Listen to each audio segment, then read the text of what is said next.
for an engine to function efficiently. For every 1 gallon of gas, the engine must ingest 14.7 gallons of air.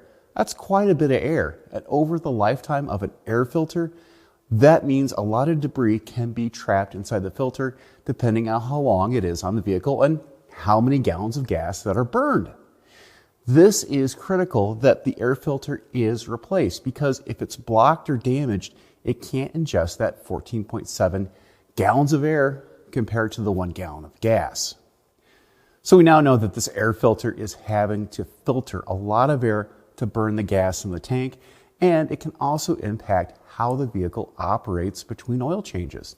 So how do you know when an air filter needs to be replaced? GM, well, they got a solution. Their air filter monitor looks at data from the mass airflow sensor and also the number of miles driven or even the gallons of gas burned to estimate how much air this filter has filtered. This way it can make an accurate estimate on what the life of the filter is and when the customer should have it replaced. Should it be right away, within the next 2,000 miles, or during the next oil change? Well, it can estimate that and alert the driver with warnings on the dashboard. To reset the monitors, you can do it through the button presses and the menus on the dashboard. But the easiest way to do it is with a scan tool with the latest software.